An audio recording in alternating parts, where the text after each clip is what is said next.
Fala, minha moçada, boa noite, tudo bem com vocês? Vamos começar aqui mais um podcast do Podcaio com ela, a mulher mais expert em educação. Chamamos ela, Nélia Moura. Boa noite a Caio, boa noite também aos ouvintes. E assim, um prazer enorme estar aqui, compartilhar um pouco da experiência, né, do que nós temos com a educação, falar um pouco do CEA Alegria do Saber. Para mim é um prazer imenso. Estou tranquila aqui, exatamente para dividir um pouco da alegria de estar gerindo o CEA Alegria do Saber. Satisfação enorme, né, ter você aqui. Um convite desses, você vindo para cá, eu já sei que eu estou no caminho certo. É uma honra ter você aqui falando do seu projeto da sua vida, que é um projeto maravilhoso e espetacular que a nossa cidade tem. Nélia, a gente gostaria de saber um pouco sobre a sua história de vida, que a gente sempre começa aqui com a introdução que a gente tem, o convidado falando sobre a história de vida dele, do início da história de vida dele até onde ele está hoje. Caio, a satisfação é toda minha. Assim, falar da história de vida da Nélia Moura é um negócio demorado. Mas vamos abreviar e Não, a gente tem tempo. Aqui é um podcast, para falar, demorar mesmo. Na realidade é assim. Minha vida foi em educação, né? Eu comecei com 16 anos a trabalhar em educação e parei um tempo, mas um tempo curto. Mas depois retornei à educação e estou até hoje. Na realidade, já perpassando por alguns espaços, né, da vida de professora. Já fui gestora de várias escolas estaduais, já fui secretária de educação, professora desde sempre, né? Que a gente não deixa de ser professora, ocupa só alguns cargos na área da educação. E agora, né, já depois de algum tempo, gerindo esse projeto que é o CEA Alegria do Saber, desde 2010, né? Nós vamos fazer agora 12 anos já de escola. Nossa, é muito tempo. Pra mim foi um dia desse que começou a fazer a verdade. Tô ficando velho. Nélia, mas quando você começou lá nos seus 16 anos, foi que você terminou o ensino médio 16 anos? Terminei com 17 anos. Eu iniciei no período do estágio, né, não quis só estagiar. Eu já assumi uma sala para passar o ano todo ensinando e já servi como estágio também. Já saindo do ensino médio, já fez dar aula? Sim, sim. Antes de terminar o ensino médio, já comecei a ensinar. Mas como era isso? Nessa época era um projeto de jovens e adultos, e era lá na Escola Juscelino de Gero, à noite, né? E assim, eu ensinava para adultos. Na realidade, quando eu comecei a ensinar, eu ensinava para adultos, alfabetizar adultos. Então, iniciei lá, tenho amizades até hoje dessa época, e era uma época assim, bem difícil. Primeiro porque eu, uma jovem de 16 anos, ensinava pessoas de 40, 70, 60, né? Então era isso. E assim, pessoas da mais variados tipos de problemas. Tipo, chegavam pessoas embriagadas na sala e você tinha que ter aquele jeito de dizer que não podia entrar. Isso com 16 anos, tá? Com 16 anos. Chegava, assim, pessoas armadas e você tinha que desarmar para poder entrar na escola. Era, assim, um verdadeiro desafio. Mas, assim, de todos os lugares que eu passo, sempre eu tento fazer o melhor. Dessa minha experiência resultou no primeiro livro que eu lancei, porque eu descobri lá, Caio, que ser ouvinte é a melhor coisa que existe no mundo para as pessoas. E eu escutava muitas histórias deles, né? As mulheres que vinham, às vezes, escondidas para assistir aula, porque os maridos não deixavam, que eles diziam muito uma frase assim: papagaio velho não aprende mais a falar. E elas diziam que os maridos diziam isso. E aí elas desabafavam comigo e eu incentivava. E os homens que perderam tempo, que não tiveram oportunidade, que eles queriam saber um pouco mais. Então eu era, com 16 anos, era um pouco ouvinte dessas histórias. E aí o que foi que eu fiz? Eu lancei um livro, que foi o meu primeiro livro, né? Que era intitulado Bela Cruz, né? Minha Vida, Meu Viver. E assim, a educação de jovens e adultos em Bela Cruz, né? Uma história contada, começada, era um livro didático para a educação de jovens e adultos, mas era todo o capítulo começava com uma carta de uma dessas mulheres ou desses homens que eu desenvolvi o projeto, e eu pedi que eles escrevessem para mim, contando a história deles, contando as dificuldades, e aí começava o capítulo com essa carta. E a partir dessa carta aí eu ia trabalhar em cima os pronomes, os verbos, os substantivos, e aí acabou culminando no livro, né? Mas foi isso. De onde eu passo eu vou tentando fazer alguma coisa que dê significado à minha vida e à deles. Você falando agora, não tem como comparar, a gente não consegue ficar sem comparar, na verdade, a sua época com a época de 16 anos agora. Tipo, hoje eu não consigo visualizar uma menina de 16 anos fazendo isso. Assim, muito raro mesmo.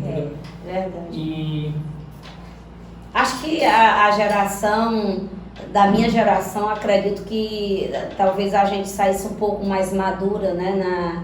E também acho que também depende muito de cabeça. Tem jovens hoje bem cabeça feita. não, é verdade. Claro que é uma exceção à regra, né? Vai existir pessoas muito boas, como também a maioria do público não é, né? Mas, qual era a escola que você formou, Mônica? José Luiz de Gelo, a que eu ensinava. Não, a que você se formou. Instituto Imaculado Conceição. Instituto, Era. Aí de lá você já foi fazer esse projeto que você fazia, né? E depois do projeto? Depois do projeto eu já fiz na Secretaria da Educação, porque assim, com pouco tempo que eu me formei, eu comecei como professora da Escola Paulo Sarazate. Aí lá eu recebi um convite, como eu já tinha trabalhado com pessoas mais velhas, né, como alunos, então eu recebi um convite para trabalhar como formadora de professores leigos. Aí já fui para a Secretaria da Educação. Isso. Mas a questão da formação, da sua formação antes? Ou já foi direto? Já fui direto, já me formei no ensino médio, né? Aí logo em seguida eu já comecei a trabalhar. Já comecei a trabalhar, já saí do ensino médio e comecei a trabalhar. E trabalhando foi que eu comecei a fazer faculdade. Aí eu fiz primeiro a pedagogia, né? Logo assim uns anos depois que eu terminei, eu já ingressei, porque tinha o vestibular, né? O primeiro vestibular que eu tentei eu não passei. Aí no segundo foi aí que leva sempre um tempinho, né? Porque o vestibular geralmente era ano a ano. 6 meses. Esse tempo era ano a ano. Né? Aí, pelo menos para pedagogia, tinha alguns que eram de 6 em 6 meses. Mas isso em Bela Cruz mesmo, né? Não, eu fiz no Marco, né? Fiz no Marco, né? Foi uma das primeiras turmas que começaram a vir pro Marco com aquela parceria com a UVA, né? Na UVA tava começando expandir os cursos. Aí eu fiz lá no Marco, aí fiz pedagogia, aí depois, mais na frente, é que eu fiz letras.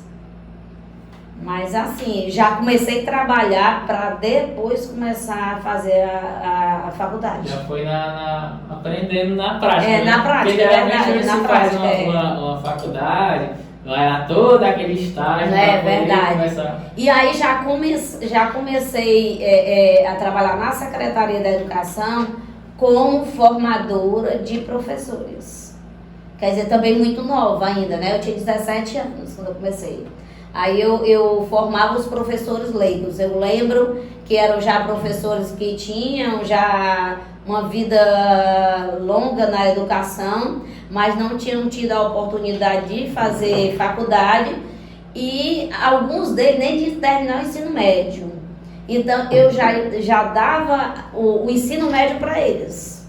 Já trabalhava com eles no ensino médio. Quer dizer, eu mal tinha terminado o ensino médio. Iniciando na faculdade, mas eu já era professora deles do ensino médio. Era um projeto chamado pró-rural, né? Que era exatamente para formar professores leigos que atuavam ou na sede ou na zona rural. Aí vinha todo mundo da zona rural. Se hoje já é assim mais ou menos difícil, né? Zona rural. Eles passavam de 15 dias aqui estudando, aí ia, depois voltava, era assim. Lembro quando eu era criança, que a minha mãe trabalhava na zona rural, que ela ia dar aula lá, eu passava de mês lá. Uma coisa que é pertíssimo, né? Assim, entre aspas. E hoje, né?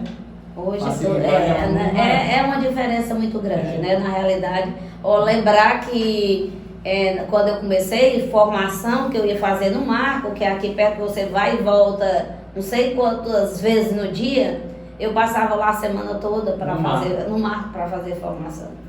Então, assim, tudo muda muito rápido, né? Esse rapaz aqui, ele mora no Marco. A gente vai e vem. De vez em quando. Eu corto cabelo do Marco, eu vou lá só cortar cabelo. De vez em quando.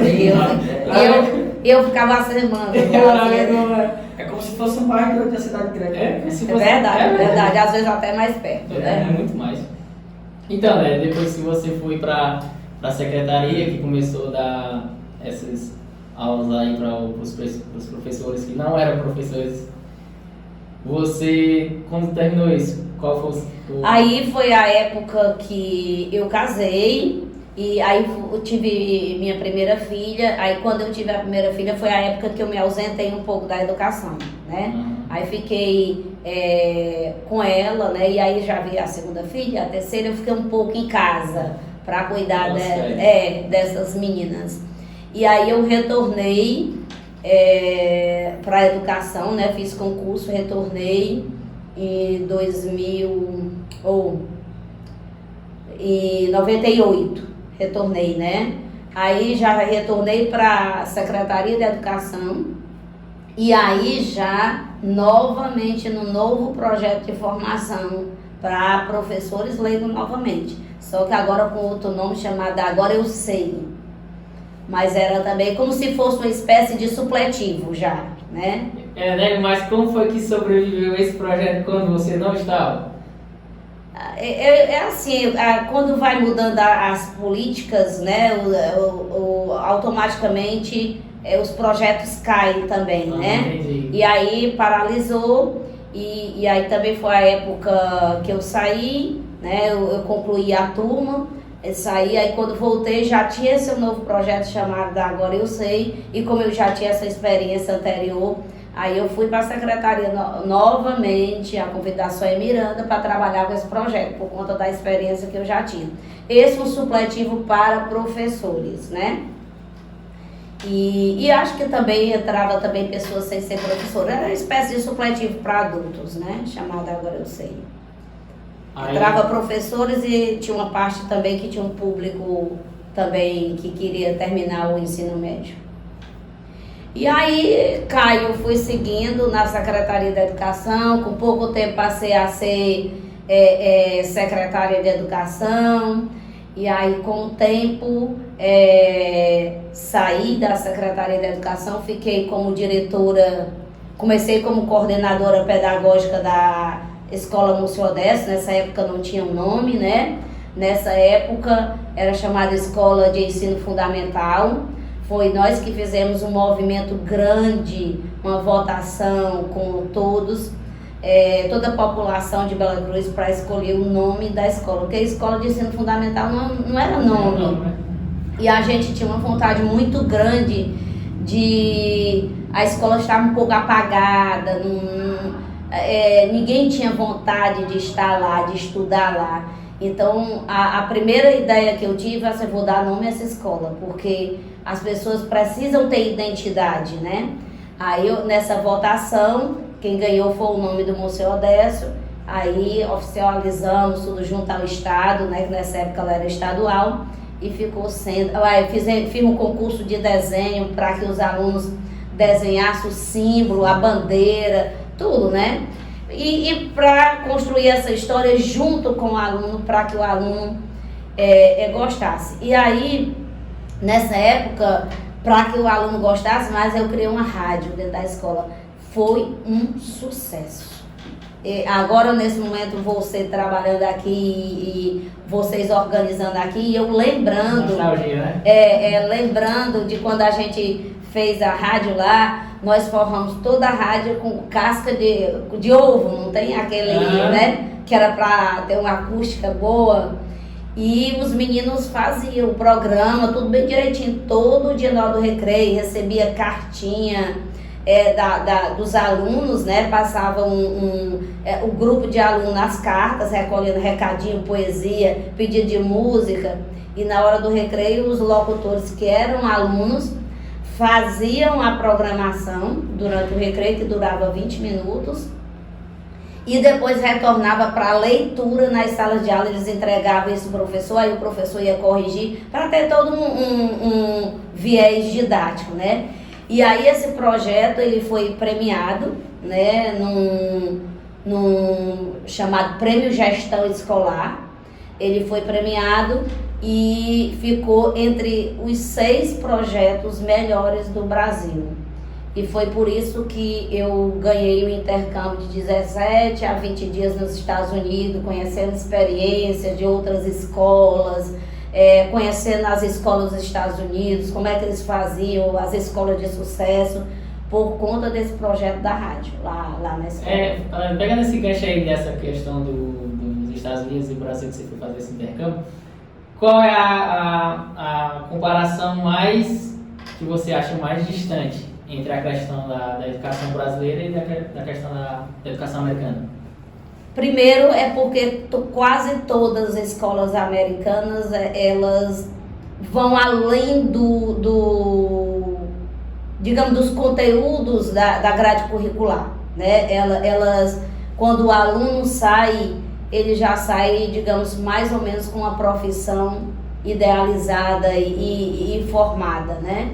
Então, assim, isso é muito interessante, isso foi o que mais me chamou a atenção. Eram escolas em período integral, agora que nós estamos vendo no Brasil essa política educacional. E que começou aqui no Ceará, né? Exatamente. Mas isso eu já via bem, acho que era 2002 quando eu fui. Então, as escolas que eu visitei, na sua maioria, eram em período integral. Então, assim, o aluno estudava, digamos, de 7 às 12, os conteúdos, né, programados do curso, né, ensino médio, ensino fundamental, digamos. E quando terminava, eles iam ter aula de balé, eles iam ter aula de mecânica, eles iam ter aula de salão de beleza, de tudo. Nossa.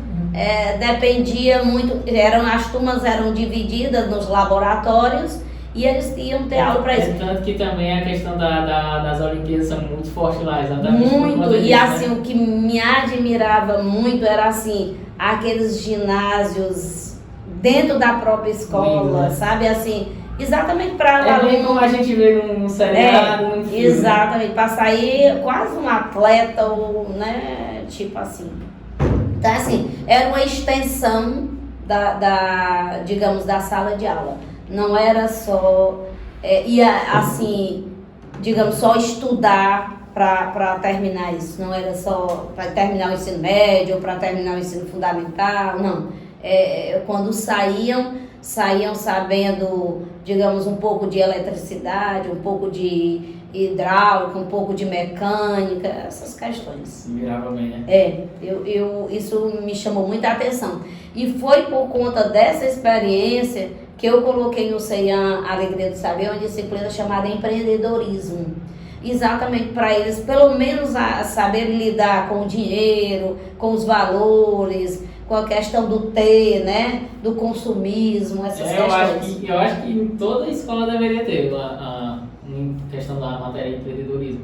Porque às vezes... Ser pequenos empreendedores, né? Exato, porque como é que funciona? Como funciona o que eu vejo a educação brasileira? Todo mundo basicamente como se fosse trabalhando numa fábrica. Trabalhando numa fábrica, a gente só faz aquilo ali, ó. Pega aqui, exatamente, pega aqui, verdade, joga verdade. aqui, pega aqui, joga aqui. Aquele aluno que não tem a facilidade de aprender e não tem a facilidade de estudar, na lei, teoricamente ele não vai conseguir fazer nada, né? Só que ele pode ter um talento de outra coisa. E como tem, né? Como tem. Se a Exato. gente for olhar, ninguém, digamos, é vazio. Exato. Sempre tem. E aí a escola tem que buscar exatamente isso. Descobrir esses talentos e explorar. Vai ensinar os conteúdos, sim, mas explora também o que ele tem de bom, né? Isso é importante. Exatamente. Aí, só que aí não funciona assim, mas que bom que você trabalha isso, né? Esse é o seu diferencial, como você vê em todos esses anos, né, de experiência na educação, você está conseguindo aplicar muito bem na sua escola. Então, né, voltando para a parte lá que você conseguiu o Prêmio Gestão, o prêmio lá de... dessa época e você está falando agora já, né? Não, aí depois que você conseguiu fazer esse prêmio lá e conseguiu colocar o nome... Aí realmente a Escola Monsenhor Odécio começou a ser visualizada pelas pessoas, pela comunidade de Bela Cruz, né? E também pelos alunos. Os alunos começaram a ter orgulho de estar lá. E de lá eu saí para a Escola Júlio França, que era um novo projeto também na cidade. A primeira escola de tempo integral, né, de ensino profissionalizante em Bela Cruz. Aí, como eu já tinha visto um pouco disso lá nos Estados Unidos, quer dizer, para mim não foi muito difícil. Foi fácil conduzir aquilo porque... Basicamente você fez o alicerce da Júlio França, né? Foi o começo. Cheguei lá no nada, né? Não tinha nada. Nós inauguramos e começamos. A realidade foi isso. Aí de lá voltei a ser secretária de Educação de novo. E aí foi quando começou... Aí eu comecei a fazer mestrado. Comecei a fazer mestrado no Piauí. Era uma parceria de uma instituição do Piauí com uma universidade de Portugal. E aí, nesses caminhos da vida, eu sempre fui muito curiosa. Eu gostava de escutar as histórias e ver, idealizar se isso dava certo na cidade, né? Aí, quando eu escutei lá uma amiga falando de uma escola de reforço escolar, algo mais institucionalizado, sem ser só aquela história da salinha da mesa e cadeira na sua casa de família, algo mais com a ideia de escola realmente, né? Eu disse, eu vou levar para Bela Cruz isso aí. Aí eu comecei conversar, perguntei se eu podia visitar a escola dela era em Sobral. Ela disse que tinham pessoas que estudavam da região toda, de Acaraú, Bela Cruz, Sobral, né? Fizemos uma turma lá. De Bela Cruz nessa época só era eu. E aí eu fui visitar e aí trouxe para cá, a ideia para cá, começamos colocando uma escola de reforço. Na realidade, o primeiro passo do CEAM foi uma escola de reforço. Aí foi sucesso, os pais começaram a me pedir para passar para o ensino regular, mas aí veio a dificuldade, não tinha grana para nada. E como é que você coloca uma escola sem ter nada, zero de dinheiro? Investimento, né? Aí o que foi que eu fiz? Eu saí da minha casa, fui morar no quarto, cozinha, no fundo, dividi minha casa ao meio, né? E aí é por isso que eu amo empreendedorismo. Porque eu vejo na minha vida um exemplo de empreendedora. Dividi minha casa ao meio, perdi todo o meu conforto. As filhas nessa época estudavam fora, né? Pelo menos mais duas. Fácil, né? Aí ficamos, mas quando elas vinham, nós não tínhamos mais privacidade nenhuma, porque a minha casa ficou a cozinha, um quarto para elas, e eu fiz um quarto lá no quintal, separado. Quer dizer, ainda tinha um quintal, eu dormia, elas dormiam em casa e eu dormia no quintal, né? Digamos assim. E aí no quarto lá no quintal não tinha banheiro, era tudo muito complicado. Mas o resto da minha casa foi ser a escola. Nós começamos com 2 salinhas de aula, com 45 alunos, né? E foi isso. E aí fui aos poucos, né? Tentando juntar um pouco de dinheiro para conseguir ir fazendo uma salinha e conseguindo um pouco de alguma coisa. E graças a Deus está no prédio que está hoje, né? Mas com muito sacrifício, muito. Mas tipo assim, você nunca chegou a financiar nada, você foi fazendo só aos poucos e Tentei financiamento no começo, tentei no Banco do Nordeste, fiz toda a papelada, mas não consegui nada. O que é que eu fazia? Eu trabalhava dando formação nas cidades vizinhas, o dinheiro da formação não gastava com nada. Eu dava aula em Bela Cruz, né? E dava formação tanto em universidades, eu era professora universitária, em Granja, em Acaraú, em todas as cidades. Pedra Branca, todas as cidades eu dava aula. Já pensou se você tivesse desistido porque não conseguiu financiar?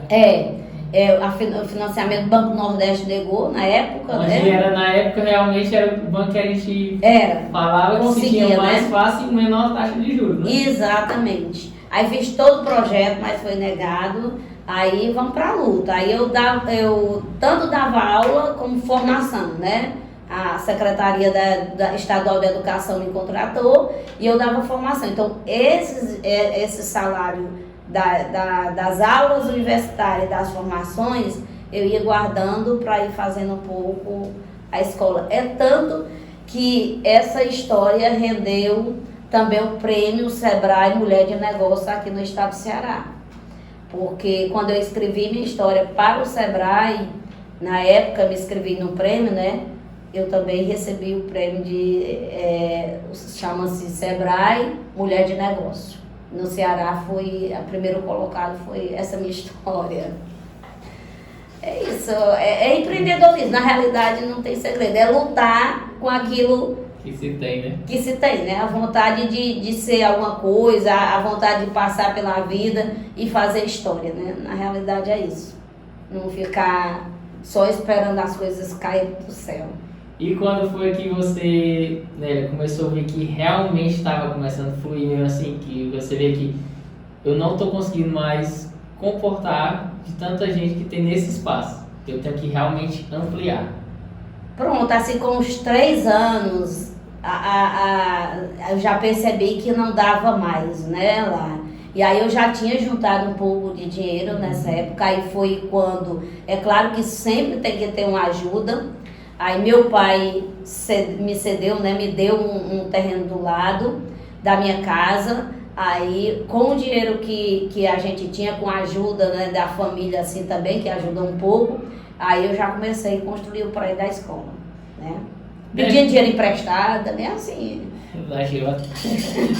Ei, Nélia, como no seu projeto inicial, você tinha só daquela questão que é o básico, o jardim 1, 2, 3? Era. Nós começamos com infantil 3 e 4.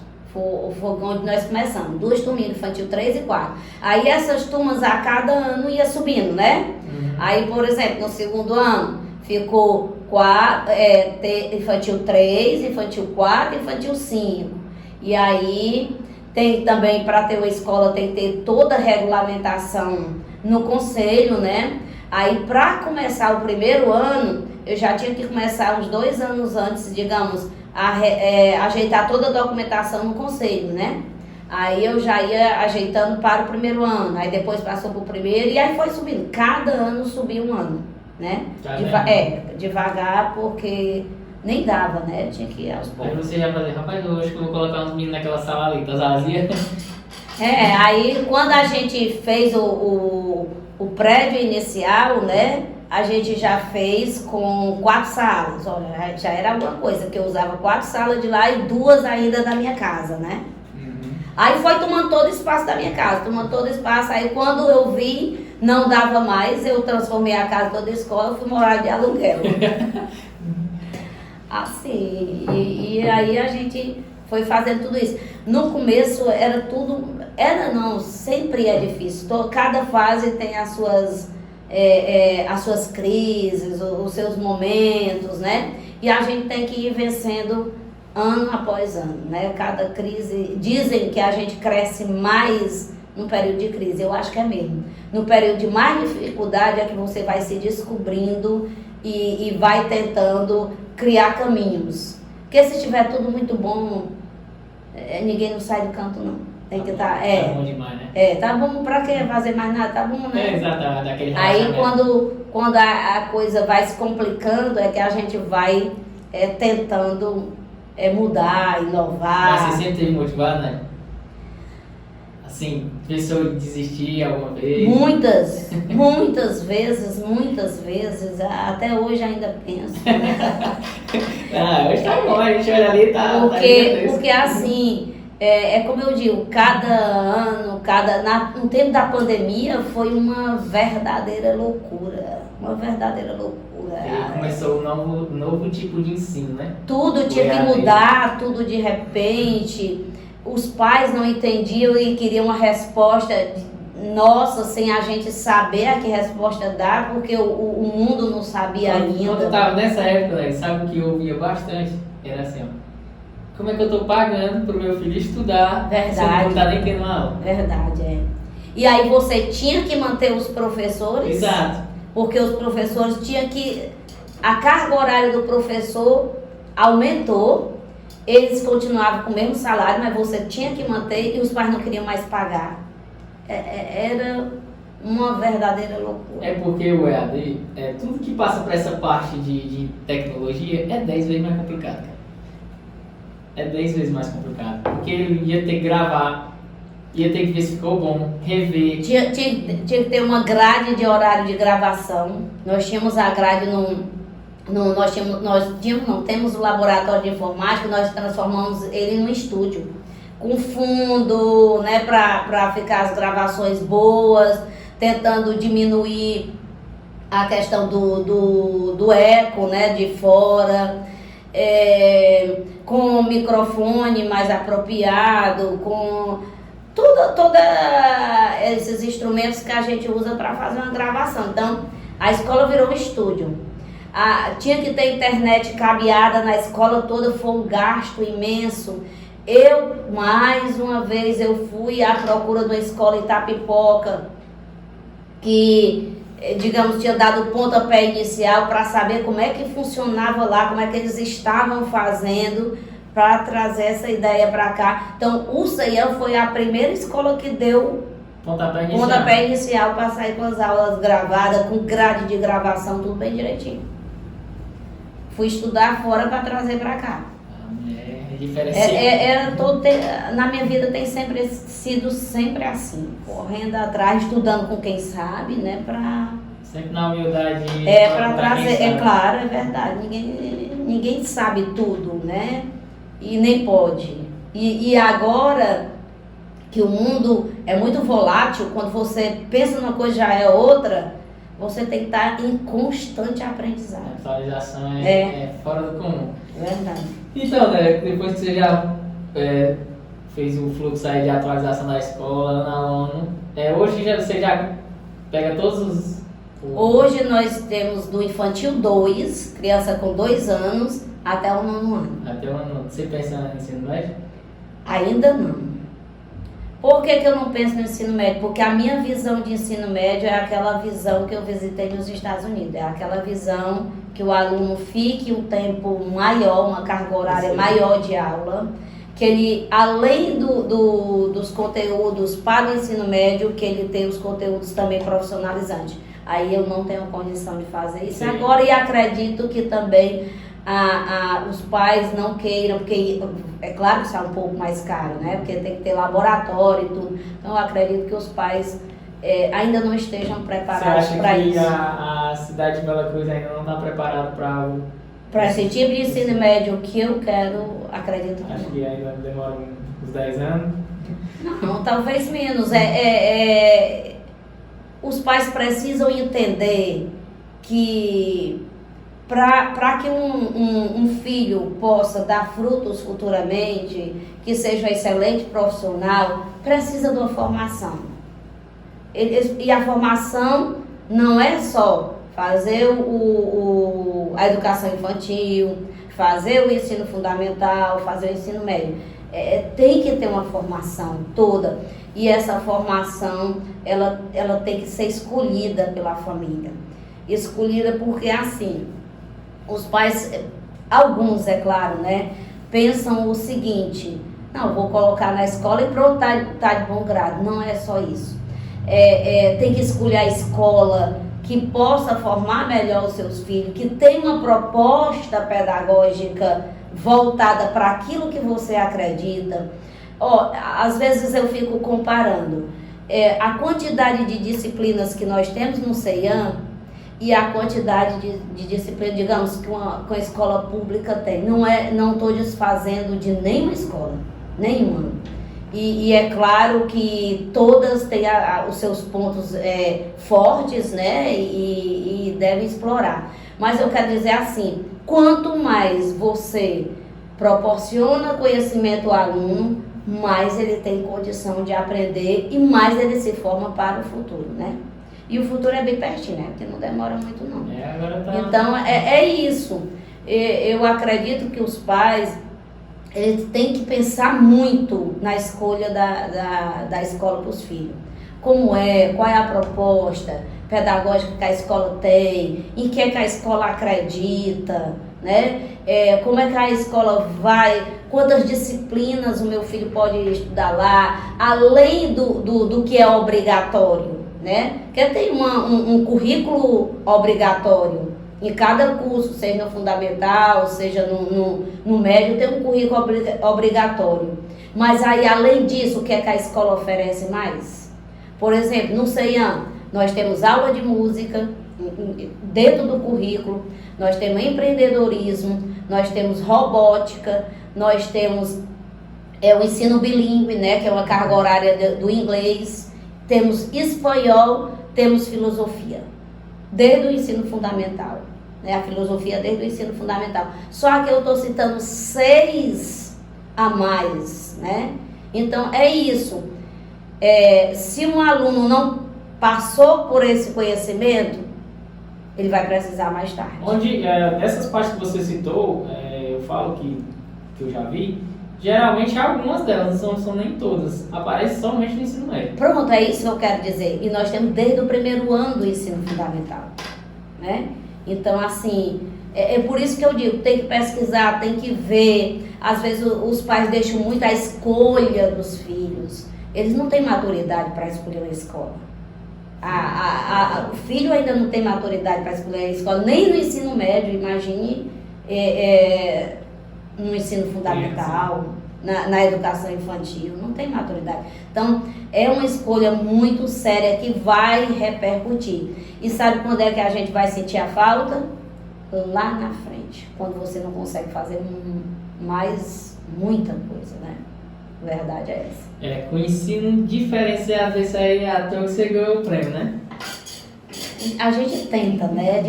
Na realidade, Caio, eu sempre busquei a excelência.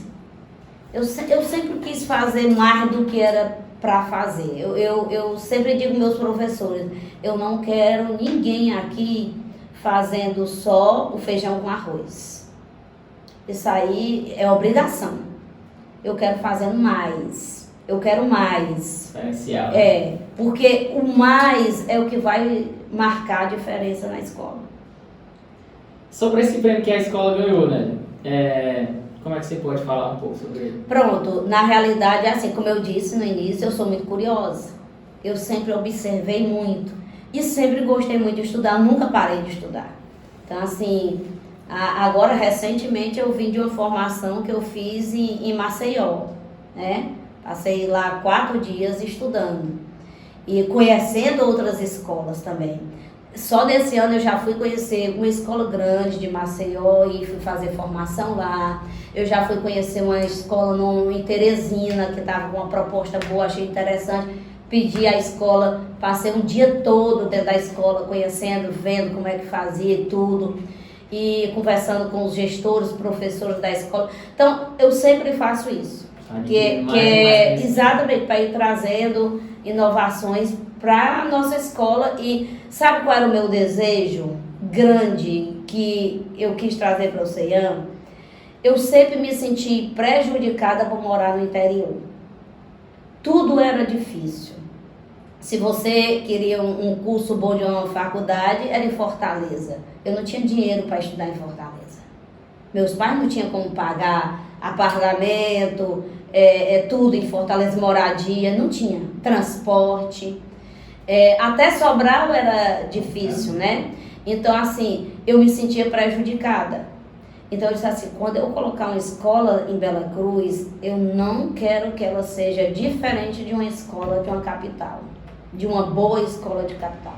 Então, quando eu resolvi colocar o CEIAM, eu fui procurar qual era o melhor sistema de ensino, quais eram os conteúdos e as disciplinas que tinham mais destaque nas escolas melhores, que era para trazer para cá, para quando o aluno ter aqui em Bela Cruz, digamos, uma escola de alto nível, como ele teria lá numa cidade maior. Então, meu sonho, meu desejo sempre foi esse. É por isso que eu procuro sempre inovar no CEIAM por conta disso. Porque eu não quero que seja diferente. Eu não queria que eles precisassem, desde ser declarado, para fazer um nível superior ainda, né, é necessário, mas no ensino regular... Sair com uma ótima base. Exatamente, sair com embasamento, né, daquilo que ele estudou. Uma escola de referência. Então, eu sempre procuro isso. Então, esse prêmio partiu disso. Na pandemia, eu escutei falar... Aliás, antes da pandemia, eu escutei falar num grupo, num instituto chamado Escolas Exponenciais. Aí, esse nome chamou a atenção. Exponenciais. O que é exponenciais, né? Aí, eu fui pesquisar. O que é exponenciais? Eram exatamente as escolas que eram diferentes. Eu disse, eu quero estar neste grupo. São só escolas diferentes que querem fazer melhor. É nesse grupo que eu quero estar. Aí tentei, fui pesquisar na internet. Aí tinha a inscrição para o prêmio, para você se tornar uma escola exponencial, né? Você recebia como se fosse uma certificação para ser uma escola exponencial. Aí eu fiz a primeira inscrição do CEIAM, mas não ganhamos no primeiro ano, acho que em 2018, 2019, uma coisa assim. Não ganhamos, a primeira vez não ganhamos. Aí no outro ano eu tento novamente. Aí, 2019, eu tentei novamente, né? Geralmente eles certificam a escola de um ano para o outro, digamos assim. Aí eu tentei, aí foi a primeira vez que nós ganhamos, né? O selo de excelência, né? Excelência nos serviços oferecidos. Aí entrou depois da pandemia, eles pararam um ano, né? Por conta da pandemia, todo mundo, né? Aí em 2021 eles lançaram novamente a inscrição. Eles abrem a inscrição, você se inscreve, né? Como é o processo? Eles mandam um link para você, um link para os professores, um link para a direção e um link para os pais. E aí você responde o questionário. É uma pesquisa que eles fazem com a família, com o grupo de professores e com a própria direção. Aí como é que acontece? Primeiro você tem que ter uma quantidade maior de pais, eles dão um percentual, né? Se você fizer menos, você já está fora, são várias etapas. Se você fizer menos, você já está fora, a escola já está fora. Os pais têm que responder, porque tem que ter pelo menos 90% dos pais respondendo o questionário. Nossa, é muito. Né? E os professores também. E aí depois eles cruzam, eles são muito experientes na questão de pesquisas, né? Então eles cruzam os dados. Por exemplo, embora que os pais respondam, digamos que a escola é boa, que a escola oferece, tem pergunta de tudo. Desde como a gente só consegue ver, digamos, a pesquisa dos pais depois que eles mandam o relatório pra gente. O que eu consigo ver é a minha pesquisa de diretor, que eles vão me perguntar várias coisas e eu vou respondendo lá. E os professores também precisam gostar de trabalhar na escola. Então, aí eles cruzam esses dados, o que eu digo, o que os professores dizem, o que os pais dizem, né? E eles têm uma que eles chamam NPS, né, que é uma média, né, para avaliar e medir essas respostas. E aí com o tempo, né, digamos com uns 2 meses que eles colhem essas informações, eles olham lá através da média do somatório, né, que eles fazem, se a escola tem condição de receber o selo. Quando é que a escola recebe o selo? Quando existe 90%, 90 e acima. Se você tiver 89 já não dá certo. 90% até 100, né? De aceitação da família, dos professores, né? E do grau de excelência que eles atribuem, né? Aí no final eles elencam 3 palavras que pais e professores classificaram a escola. As nossas 3 palavras que mais saíram da boca dos pais e dos professores, que é uma escola inovadora, que é uma escola acolhedora, né? E que é uma escola que pensa, que tem um pedagógico muito alto. E isso, assim, para mim é gratificante, porque traz de resposta tudo aquilo que eu busquei. Primeiro eu queria que o CEIA acolhesse realmente o aluno, entendesse, exatamente voltando para a nossa fala anterior, saber que ninguém é zero, né? Sempre tem alguma coisa para buscar nesse aluno. Então, para isso ele tem que acolher, tem que ouvir, tem que ter um carinho todo especial. E inovadora, porque eu busco sempre a inovação. Onde tiver uma coisa nova na educação, estou lá procurando, para trazer para cá. E com um pedagógico forte, também que ensine para esse aluno sair com um nível educacional muito bom. É isso que... E aí, quando eu vejo essa resposta vindo da família, eu digo, por aqui eu estou no caminho certo. Aí ganhamos no segundo ano, que foi 2021, ano passado, e esse ano novamente. Selo de qualidade, né, de excelência nos serviços educacionais prestados. Você tem a porcentagem exata, né, de que sai? Sim, nós tivemos 98% de aprovação. Sabe assim, aí eles mandam todo o relatório, todo o estudo, né, todo o estudo em que a escola está frágil, quais são os pontos fortes da escola, qual é a posição da escola perante as outras escolas. Só esse ano 780 escolas se inscreveram, quer dizer, né, no Brasil inteiro, né?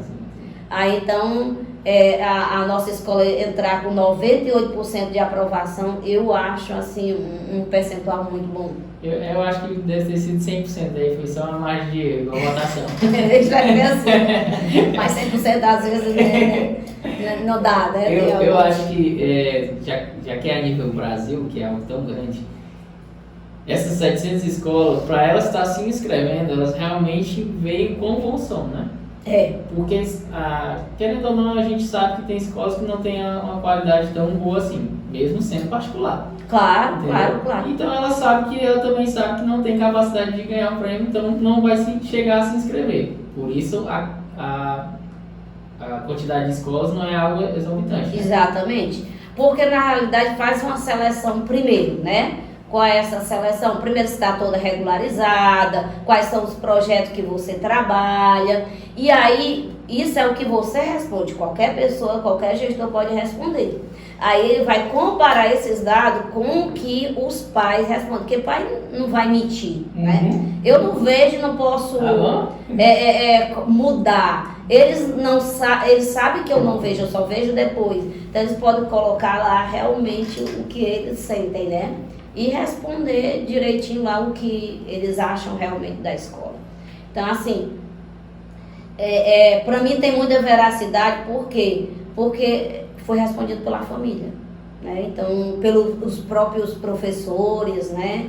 E tem também os indicadores que a gente vê que não está muito bem, né? Tem os indicadores. Então, o que é que a gente faz? Já traça todo um planejamento para o próximo ano, para trabalhar em cima dessas fragilidades.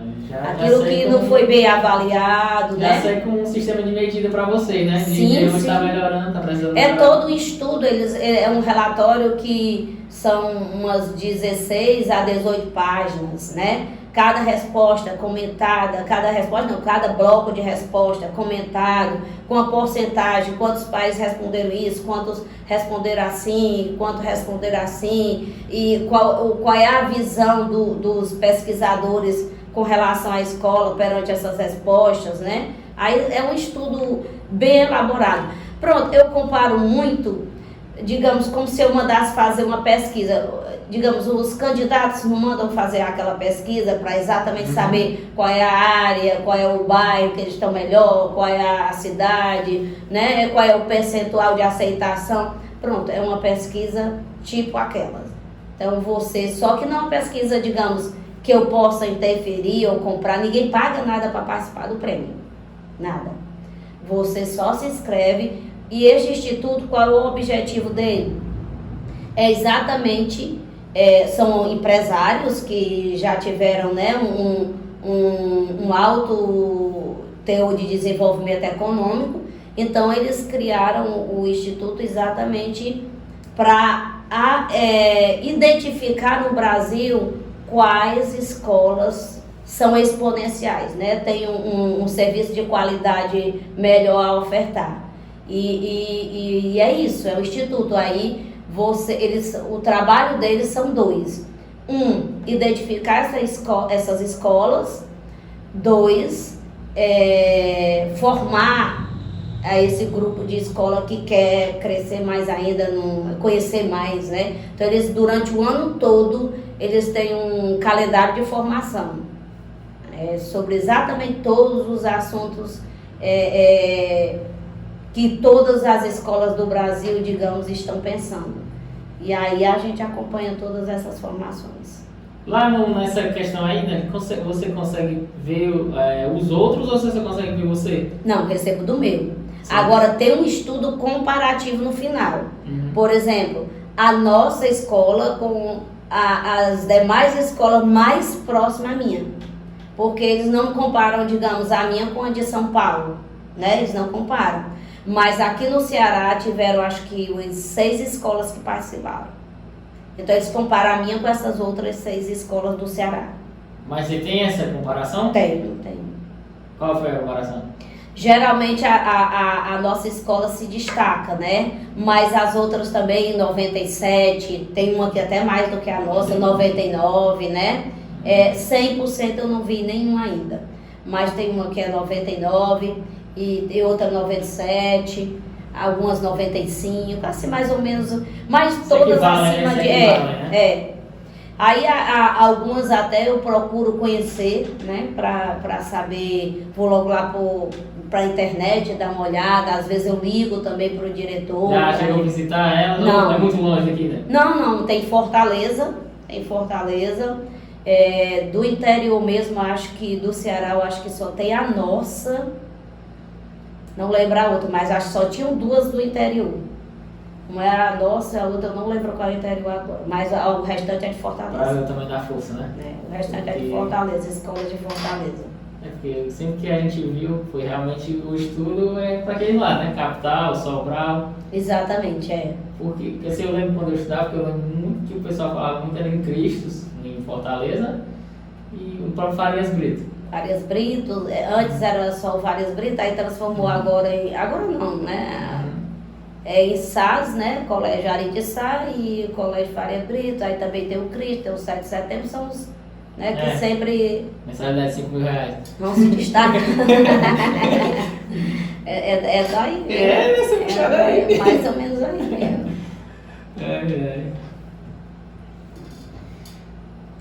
Mas então, né? Me fala, qual é o seu propósito? Na realidade, o meu propósito é como eu digo sempre.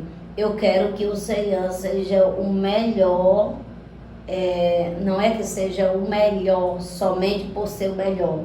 Eu quero que ele ofereça um serviço de excelência na cidade de Bela Cruz e vizinhos, que nós temos um bem próximo de Cruz, né, que já é de município de Cruz, que vem, Bela Cruz também, que vem, né, daqui da região da pista, né? Nós temos alunos do Marco também. Então, assim, nós não atendemos só a nossa cidade, né? Atendemos as cidades vizinhas.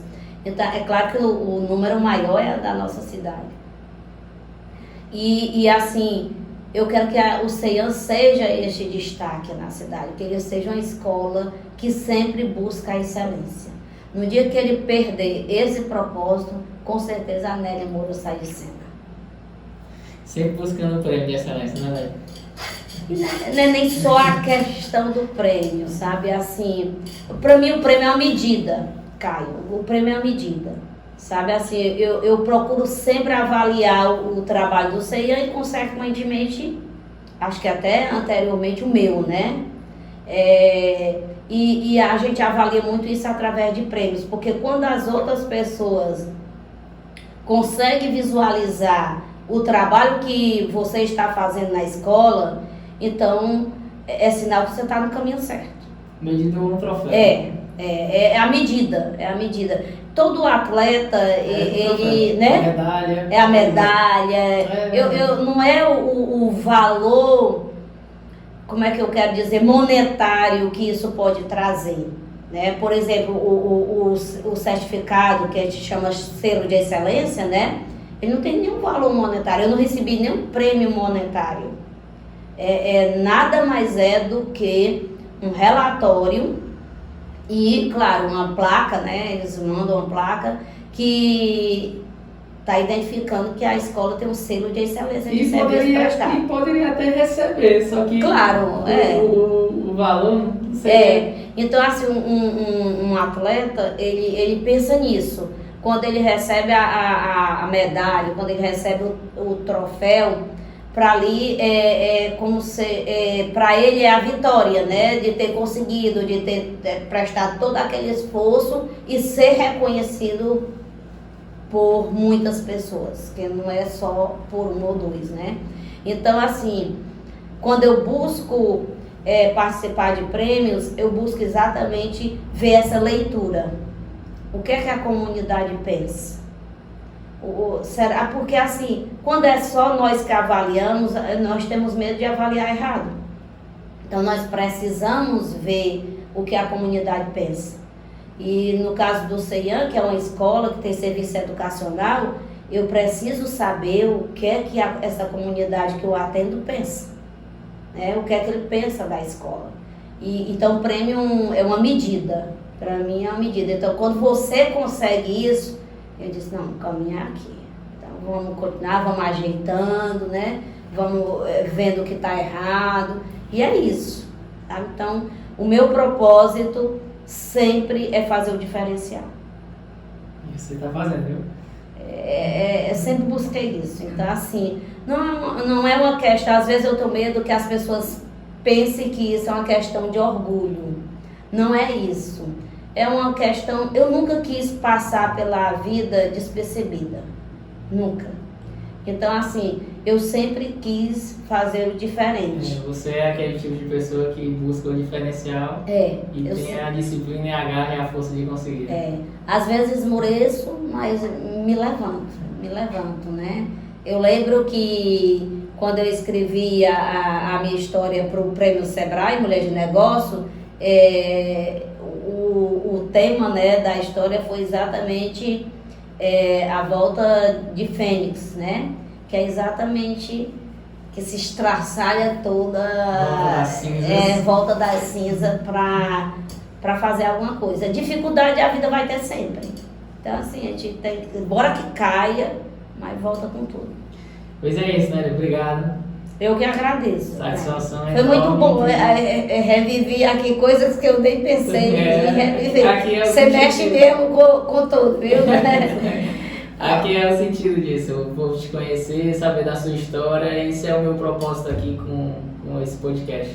Sempre mostrar o que tem de bom nessa cidade e o povo conhecer um pouco da história de cada um, né?